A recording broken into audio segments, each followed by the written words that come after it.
আপোনালোকে বহিৰাগত মানুহ এটাক ধমকি লগাই কাৰণে 2টা PSO দি দিলে, মোক সব জেগাৰ পৰা মাৰিম কেছ দি আছে, আপোনালোকে মোৰ PSO কেইটা নাই।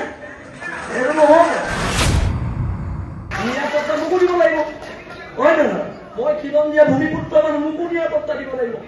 আপোনালোকে যদি ৰাজস্থানৰ মানুহজনক নিৰাপত্তা দিছে, আৰে ভাই মোক নিৰাপত্তা লাগিব, মোৰ অধিকাৰ। স্বাভিমানটো ৰাখক, স্বাভিমান ৰাখক। ৰাজনীতি চবতকে ডাঙৰ বস্তু নহয়, আমাৰ সমাজ ডাঙৰ বস্তু, জাতি ডাঙৰ বস্তু, ৰাজনীতি বহুত তলৰ বস্তু। ৰাজনীতিতকে জাতি ডাঙৰ, আৰু জাতিৰ ক্ষেত্ৰত কম্প্ৰমাইজ কৰা নহব। ইয়াত বেপাৰ কৰি আছে, কেলে বেপাৰ কৰি থাকিব পাৰিছে জানে? অসমীয়া মানুহ অতিথি পৰায়ণ, অসমীয়া মানুহ সহজ, অসমীয়া মানুহ সৰল, সেইকাৰণে পাৰিছে।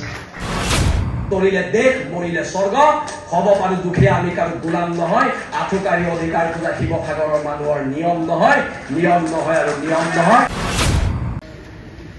মন্ত্ৰী ৰমেশ পেগু ডাঙৰীয়া, ইয়াত উপস্থিত উপায়ুক্ত মহোদয়, ইয়াত উপস্থিত আমাৰ আৰক্ষী অধীক্ষক ডাঙৰীয়া, আৰু ইয়াত উপস্থিত মোৰ ককাইদেউ ময়ূৰ বৰগোহাঁই ডাঙৰীয়া, আৰু উপস্থিত খিলঞ্জীয়া থলগিৰি জনগণ, সকলোকে পোনপ্ৰথমে বৈপ্লৱিক অভিনন্দন, বৈপ্লৱিক অভিনন্দন আৰু বৈপ্লৱিক অভিনন্দন।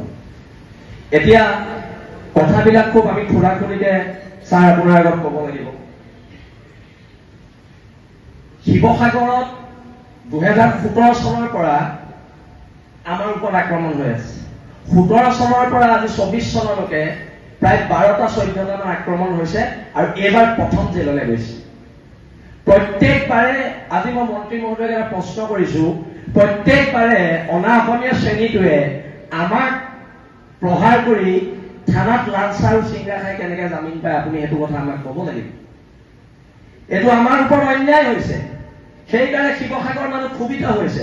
আজি ইয়াত আয়ুক্ত মহোদয় আছে, কিবা এটা ঘটনা হলে আপোনালোকে দণ্ডাধীশ পৰ্যায়ৰ তদন্ত দিয়ে, কিন্তু সেই ছোৱালীজনীৰ ক্ষেত্ৰত কিয় দণ্ডাধীশ পৰ্যায়ৰ তদন্ত দিয়া নহল? আমাৰ তাত প্ৰশ্ন আছে। আপোনালোকে ৰাতিৰ ভিতৰত NSA লগাই আমাক 3 মাহ জেলত ভৰাব পাৰে, কিন্তু সেই মানুহকেইজনৰ ওপৰত দণ্ডাধীশ পৰ্যায়ৰ কিয় এটা তদন্ত ঘোষণা কৰা নহলে? আৰু প্ৰশাসনৰ মানুহ কিয় তাত গৈ ছোৱালীজনীৰ ওচৰলৈ এটা যাব লাগিছিলে? আৰু এটা কথা মই স্পষ্টকে কৈছো, যেতিয়া ছোৱালীজনীক ছাৰ মাৰিছে, ছোৱালীজনীক যেতিয়া মাৰিছে, ছোৱালীজনীৰ বিৰুদ্ধে গৈ পেলাই এজাহাৰ দিছে, যিকেইটা মানুহে মাৰিছে, আৰু সেই এজাহাৰখন উঠাব লাগিব। সেই এজাহাৰ অসম চৰকাৰে উঠাব লাগিব, এইটো আমাৰ দাবী আছে। বাৰে বাৰে আমাৰ থলগিৰি খিলঞ্জীয়া মানুহখিনিয়ে বাৰে বাৰে আমি অত্যাচাৰৰ সন্মুখীন হৈছো।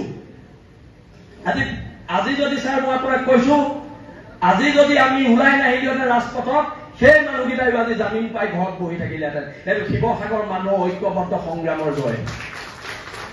আজি আপোনালোকে জাতি মাটিৰ ভেটিৰ কথা কয়, দিছপুৰৰ মস্তক দখল কৰিছে। আপোনালোকে জাতি মাটিৰ ভেটি আমাৰ খিলঞ্জীয়া মানুহখিনি যদি সুৰক্ষা নিদিয়েতো নহব। আপোনালোকৰ প্ৰধান কাম সুৰক্ষা দিয়াটো। ইয়াত মাৰোৱাৰী সমাজৰ মানুহ বহি আছে, আপোনালোকে কওক কোনদিনা কোনোবা সংগঠনৰ মানুহে আপোনালোকৰ লগত অভদ্ৰামী ব্যৱহাৰ কৰিছে?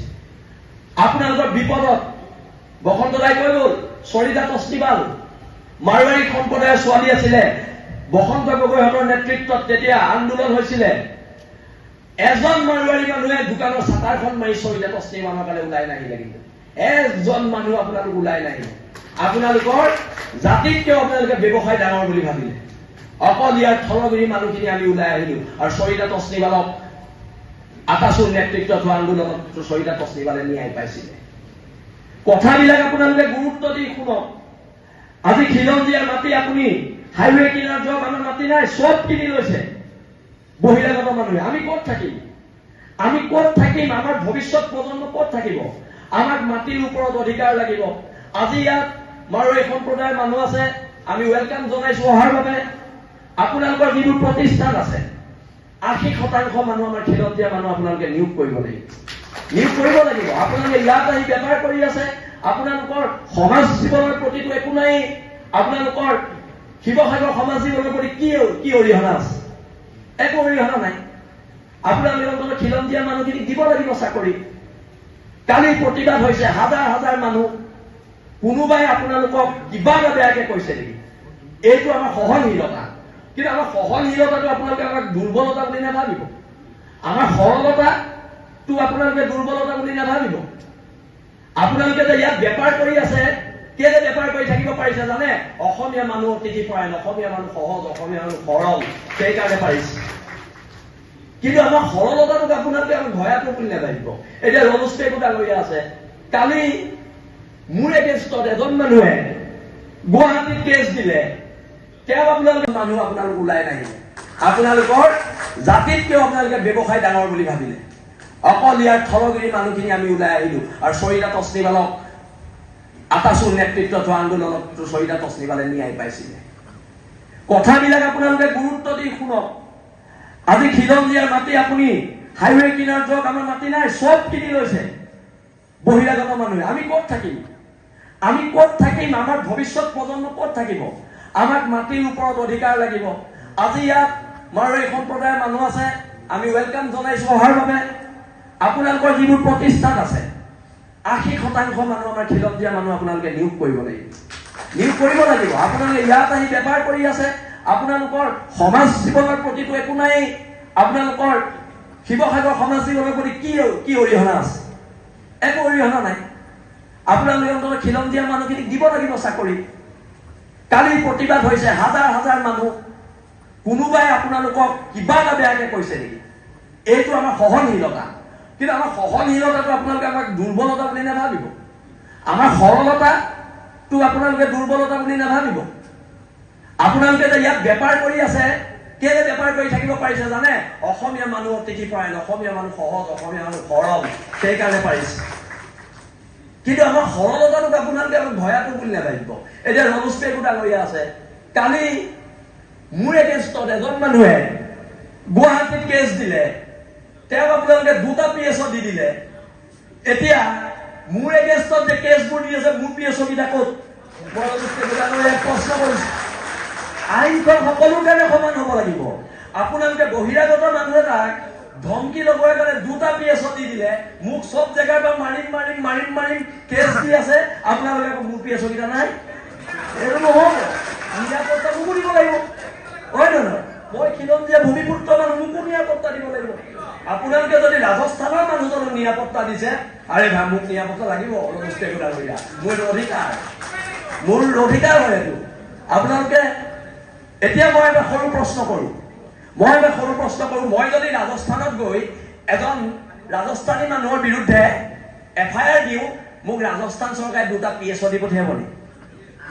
স্বাভিমানটো ৰাখক, স্বাভিমান ৰাখক। ৰাজনীতি সম্পদকে ডাঙৰ বস্তু নহয়, আমাৰ সমাজ ডাঙৰ বস্তু, জাতি ডাঙৰ বস্তু, ৰাজনীতি বহুত তলৰ বস্তু। ৰাজনীতিতকে জাতি ডাঙৰ, আৰু জাতিৰ ক্ষেত্ৰত কম্প্ৰমাইজ কৰা নহ'ব। আৰু এতিয়া GP সিং ডাঙৰীয়ালেও প্ৰশ্ন আছে যে আমাৰ নিৰাপত্তাবোৰ কি হ'ব?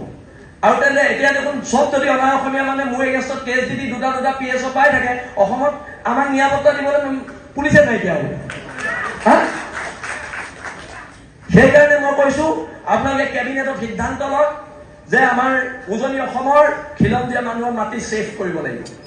উজনি অসমৰ মাটিখিনিৰ ওপৰত আপোনালোকে এখন আইন আনক, আৰু যদি হিমন্ত বিশ্ব শৰ্মাৰ লগতো আমি আলোচনাত বহিবলগীয়া হয়, আমি আলোচনাত বহিম। কিন্তু মই পুনৰ কৈছো, আপুনি এজন জনজাতীয় মানুহ, আপুনি অসমৰ থলগিৰি মানুহ, ময়ূৰ বৰগোহাঁই সদৌ অসম তাইৰ ছাত্ৰ সন্থাৰ গৈ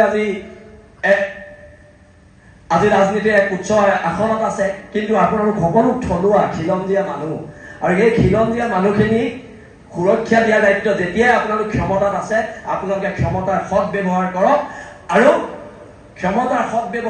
আৰু খিলঞ্জীয়া মানুহক অধিকাৰ দিয়ক। বহুতো দল সংগঠন আছে, তেওঁলোকৰ ক'বলগীয়া আছে।